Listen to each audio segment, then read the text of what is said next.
Hello everyone, welcome to a new video. It's nice and sunny today, so we're getting on with doing a bit of digging for the drainage system that I'm building, just to remove the water from the pond, polycarbonate roof and the garage roof on this side. So I thought I'd show you what I've done, what I'm up to and how things are going really. So moving on, I've dug a little hole.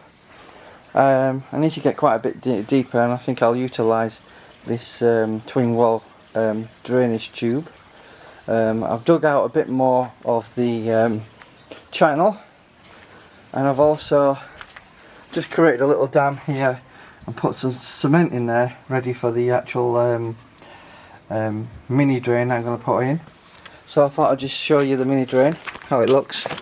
So how I've put it together essentially is siliconed a rubber boot. Obviously it's got Jubilee clips on, and it's got one of those, I think it's a 90-degree bend there, attachment, and I'm just going to slot that in there, and then try and connect it to this pipe so it runs all the way down there into the hole I've dug. So that's where we're at. Just want to give you a bit of an update what I'm doing. So we're just waiting for this concrete mix to go off. Just so you know, I got one of these ready mix bags. They don't seem to put enough sand in, so I've had to top it up with a bit of building sand. So that's what I'm doing at the moment. I'm just waiting for this to go off and dry. It is obviously quite sunny, so it should go off quite quickly. Oh, lovely. That's just fallen off. Well, things happen when you're recording live, and there you go, a bit of excitement. Anyway, so we'll just put that aside and wait for that cement and concrete to go off, and then I'll be able to slot that in on top. Right, here you can see the setup for the actual drain, and I thought it's always a good idea to test something before you put it in, just to make sure it works. So we've got the rubber boot attached to the 50mm, and we've got a 40mm attachment, ABS pipe attachment that will go to the ABS pipe that you can get from B&Q. But I just wanted to test the actual drain to make sure it actually works. So to do that, all we have to do is get a bit of water and put it on and see if it works. And the flow seems to be alright. And if you're wondering how this is working without overflowing, it's hydrostatic pressure that's pushing the water through the pipe system. So as you can see, it's actually flowing quite well, and this should serve our purpose to get rid of the water off the roof. So I thought I'd just show you the makeup of this. It only cost me about 20 quid. So you can take this off, and as you can see, it's just like a pipe rim at the top, and basically it overflows in there. What's unique about this small little drain I purchased is it has an air trap. I just wanted to show you that. And this traps any sort of bad smells that possibly could come up through there. So if you by any chance decided to attach that to a sewer, that would trap the bad air coming through. And it's only cost me about 22 quid delivered, so it wasn't that expensive. Obviously I've had to spend £10 on the rubber boot, and obviously a few quid for the ABS attachment. It's similar to PVC really, just a similar, different type of plastic that's used commonly in pipes inside, you know, where your kitchen is. But it's cheap enough to get from B&Q, so I thought, why bother spending a ton of money on that grey PVC stuff? It serves its purpose. So I just wanted to show you that running, just to show you how it works really. So I just wanted to add just a quick little note that I didn't add in the previous video when I talked about drainage. So if you didn't watch that, go and see that video, because it's quite informative regarding drainage. But one thing I forgot to put in there as an additional, obviously you've got your drains, you've got your French drain system, and then the one thing I forgot to mention was soakaways. So a soakaway is a hole in the ground with a plastic container. Typically they're not that expensive. I know Aquascape call them aqua blocks, but I just think they pitched the idea from drainage systems. So essentially It's a large plastic crate that holds a body of water. Typically what you'll have is a load of gravel and aggregate around it that helps absorb water as well, and there's like a geotextile material over the top of it and around it at the sides, and the idea of that is to stop soil penetrating and clogging up the system. And essentially it's a holding tank really for water, and the idea is over a long period of time that will soak into the ground and get absorbed by the ground. Obviously clay soil will take a very, very long time. The thing with clay soil, it will eventually drain away, but it's almost like a swimming pool, thick clay. It depends on the content of your clay, because I have dug really deep in this garden to about 4 foot deep, and I had clay mixed with granite and stone. I hit a bed of coal and also a bed of slate, and then I got really deep into the clay, and it was solid clay, the type of clay you would use for modelling ceramic vases and stuff like that. So it was really thick, and that stuff holds the water and it doesn't go anywhere. Especially in winter, you're not going to get any sort of dissipation through a soakaway into the clay soil because there's so much rain coming in, and eventually a soakaway will overflow and overflood if you're in a heavy clay area. So this is why I'm looking at options to try and get the water away from the patio area, because it does hold the water, and it's not nice, got mud and all sorts on the patio area, and I want to figure out a way of getting that water away, keeps the patio nice and dry. It'll be a nice area then to sit and view the fish, and I won't have to be walking in mud all the time. So that's the idea why we're doing all this drainage, So obviously, like I said, I've been digging this hole. I'm going to have to get back to digging that, but I just wanted to talk about soakaways a little bit, give you a bit of information about that. Yeah, they do their job if you've got half decent soil in your garden. If you've got heavy clay, it's not recommended. I watched a video recently where someone did build a soakaway, and his advice was, if you've got clay soil, forget about it, because it holds the water, and no doubt it will hold a lot of the water here as well. I've gone down about 2 foot and I've hit clay, so that's more or less gives you an idea of how much topsoil I've got in the actual garden that will absorb the water. So we've got in effect 2 foot worth of decent soil before we start hitting that heavy clay, and that's why this pond is raised, because as soon as I started digging over there, I was hitting heavy clay at 4 foot, and a lot of you guys have suggested that, oh, you need a koi pond to be at least 3 to 4 foot deep, ideally 5 foot deep possibly. The problem is, the deeper you go, the more you're going to hit that clay, and it becomes a problem. And then even if you do go that deep, you're going to get water, groundwater, a lot of groundwater pushing up, and the pressure again will be pushing the liner up eventually, and possibly going over the sides and into your pond, and there may be nasty stuff in the actual ground that you don't want in your pond. So you need to think out of the box and look at other options of getting rid of that groundwater. In essence, heavy clay is like having a pond underground that holds the water, and if you try and dig deep, you'll hit that groundwater eventually, and it was a nightmare when I was building over there. Literally, I was at a loss what to do, and eventually I gave up on that idea of having a 4 foot deep pond in the ground over in that part of the garden, because the groundwater was a major issue.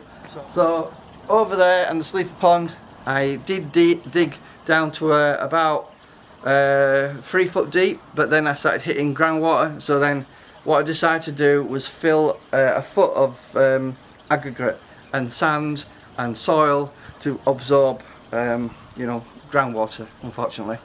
So that's why I couldn't go any deeper. A lot of you guys will be saying, oh, you should be going to 4 foot deep, you're only at 3 foot deep. Well, that's as much as I can get away with, and I didn't want to go any higher, because when you start building up, you can't sit down on a chair and view your fish, because your wall's up here and you can't see over. Obviously you can stand and see, but that defeats the point of having a nice place to sit down and watch your fish, doesn't it? because you want to be able to sit down and just relax and watch your fish, and that's the whole reason why it's only 3 sleepers high. I know a lot of you guys out there have got 4, 5 sleeper high, and yeah, sure, it'll hold more water. Obviously, you may feel it's better, and that's why a lot of you guys, I suppose, have gone for the window idea. But I do want to touch on that a little bit. A lot of you guys out there have gone for the windows, for one, you're going to lose heat through your windows, especially through the winter.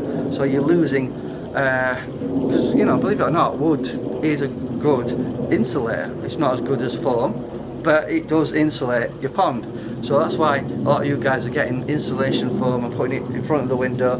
But unfortunately, I don't think it's a good fix, and this is why the Japanese are not that fond of having ponds with windows, because they see it as a weak point in the pond. And yeah, sure, if you've got a leak, you could lose your fish potentially, depending on how big your window is, obviously. I just wanted to touch on that a little bit. That's why a lot of people are not too fond on the idea of having a window. So essentially, if you don't have a window in, your pond is going to be a lot warmer. It's stand to reason. But I'm not criticising any of you guys for having windows. Don't get me wrong. If I had a window, I could go 4 or 5 sleeper high, and it wouldn't be a big deal because I'd still be able to see the fish.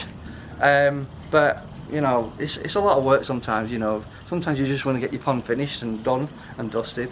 So you know, this is what we're doing anyway. So I'm going to get back to the digging. I just wanted to show you that that drain system that I'm going to install. I'm just waiting for the cement and concrete to go off, and then I can put that on and then wait for that to set.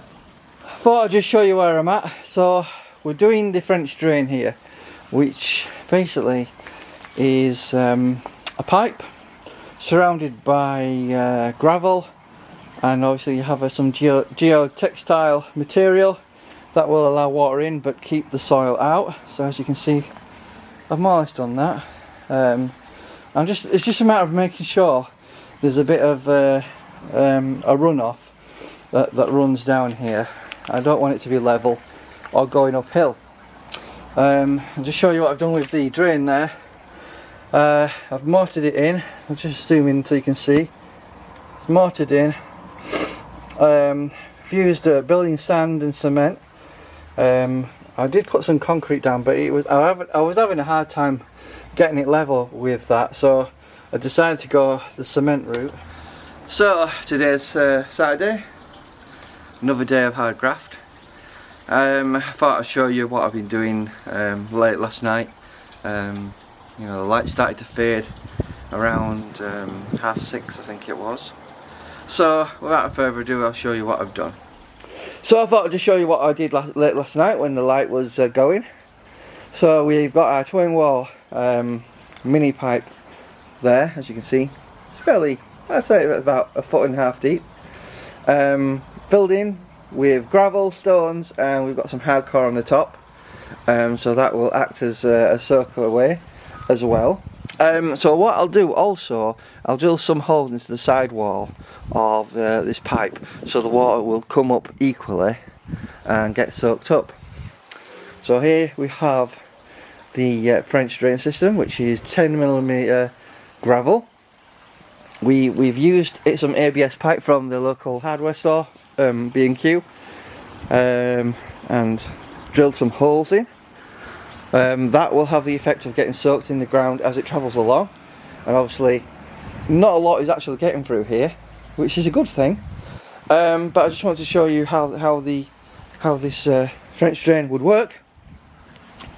So moving on, as you can see, we've connected it up there with I think it's a 90-degree bend, and there's also a rubber boot there that we've attached, and that's the actual drain itself. I've cemented it in, looks nice. All I've got to do really is get this area sorted out. I'm going to refill it in with some of that soil there, and you know, replace the flags back on. So that's essentially what we'll be doing in this area today. So without further ado, let's get on with the work, and I'll show you when I finish. So I thought I'd just show you what we're doing now. It's just a process of filling it in really, putting soil back on top, and then we'll relay the flags, and hopefully that'll go really easy and well. But I thought I'd just show you what we've done, and that's our drain system basically.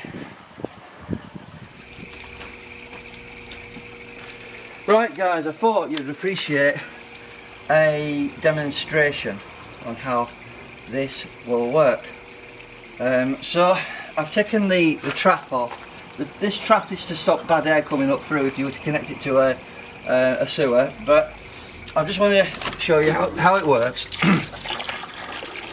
So I'm just simulating with a hose pipe just to see how it's working, and as you can see, it's flowing into the gap there and going down into the pipe. Keep in mind the pipe has many drill holes, so it will soak into the ground as well before it gets to the end. But that's the point of a French drain. So I just want to show you that working. And that's more or less how it will function. Now if we just leave that there, as you can see, it's going over the top. So it is functioning, even though it seems very small and seems it might overflow. It's actually doing a good job. So we'll just leave that there, doing that for a minute, and I'll take you to the other end so you can see. Right guys, so I thought I'd just show you this end where the sump pit is. As you can see, water flow is coming down. Not a huge amount of water flow, I must admit.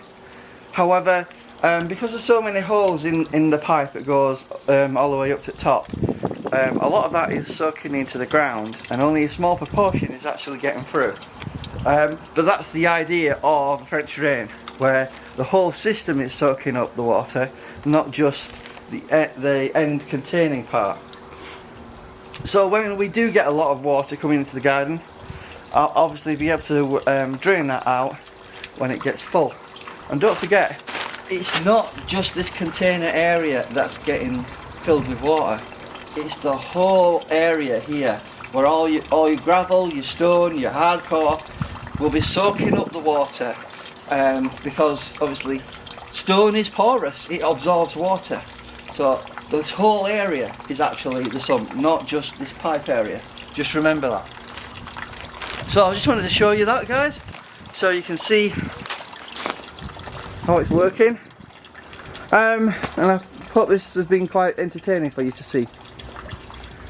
So what I'm doing here is I'm just trying to put a bit of building sand to smooth it off and get rid of all the dimples. Believe it or not, whoever laid these flags was an absolute idiot, because he'd laid it on nothing but a bed of soil, and underneath that I suspect there's a load of rubble. That's a very unprofessional way of laying flags. Any professional would lay flags on a bed of something. Typically what they used to do is put mortar underneath. Sometimes they put 4 dabs, one there, one there, one there, one there, and then a bit there. Also there's the castle effect, which is basically they go all the way around like that, put a dab in the middle, and that's how they used to lay the flags. But these guys just left it on soil, not even a bed of sand. So if you're watching, whoever did this, you don't know how to lay flags properly. Right, just a quick little job here. I want to cut this pipe down a little bit because it's too long.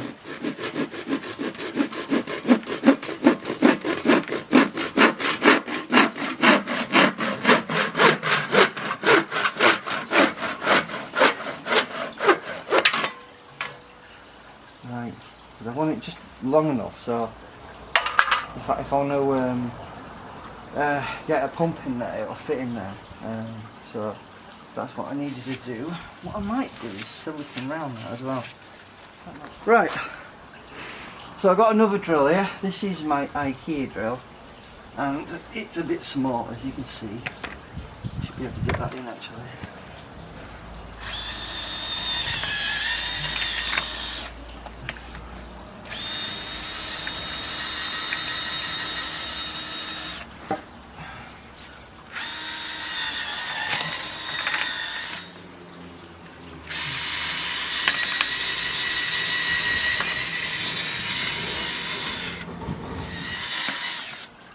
So as you can see, we're drilling lots of holes, so when it filters up through here, it'll actually get absorbed by all the hardcore, the gravel, various bits of concrete and stones I put around here, and even if it gets up here, eventually it'll get soaked up by this area, and if worst case scenario it gets quite deep, it'll go over into that drain there. Anyway, thought I'd just show you that. Right, I'm going to put a bit of silicone around the pipe. This is probably not necessary, if I'm honest with you, but nevertheless I'll do that just to give it a bit of a seal.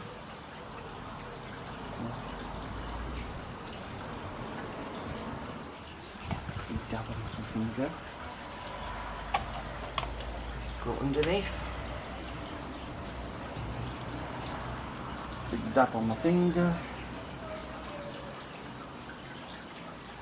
Like I said, it's probably not necessary this, put silicone underneath it, but you know what, why not, might as well.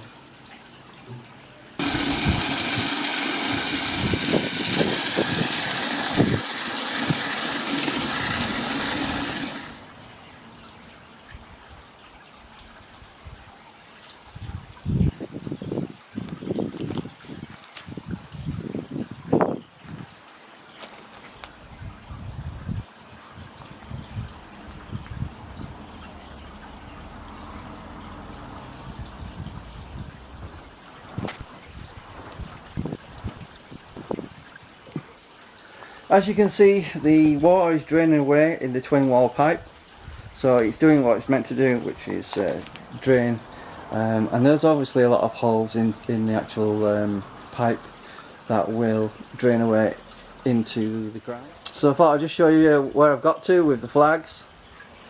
I've relayed them. I'll tell you something, it's bloody hard work with these massive flags. I tried to get them as flat as possible. It wasn't easy because the guys that have put these down have just laid it on earth. Absolute idiots. I don't know how they can do a professional job at all. You know, the builders that constructed this house and done this patio, what a job they've done on this. Anyway, I just thought I'd show you where I've got to. Literally when all the cement has gone off, I'll be able to install the water, but I'll do that in a second. Just thought I'd give you a further look at the pond. I've given it a bit of a clean out, so I've got rid of a ton of algae. Just want to show you that algae there. Ooh, there's a lot there. So I've got my goldfish, they're coming out, enjoying themselves in the sun. I gather they don't like the algae that much because they don't seem to come out when it's around. There is a fish cave under there which won't have it. So I thought I'd just show you the drain as it stands. I've added extra cement and moulded the cement, so it's all at an angle pushing water towards the drain. As you can see, I'll just show you a closer look if you want to get an idea of what I've done. But yeah, that's what I've done. Moulded it all the way around, and then when it's gone off I'll give it a bit of a tidy up and clean, and then we'll put the cover on. But essentially it's finished. So that's more or less the job. So if we just zoom out, I'll just show you from this side. So essentially we've relayed our flags, and all our piping will go down here under the ground into the pipe and drain away. If it does overflow during the winter, I may just drill a small hole in the stone there, so it will, you know, go into the drain naturally via gravity. So that means I can't get done for it if anyone inspects it. So hope you found this informative, this video. I know it's can be a bit boring doing some basic construction work when it's nothing to do with the pond. And, well, it is and it isn't, you know, because obviously all the water will come off the polycarbonate roof into the guttering of the garage, down the pipe, into the drain, under the ground, all the way along here, and into the sump pump area, and then obviously we'll put a pump in there if I need to drain it out at any given point time. So thanks for watching, and I'll see you in another one.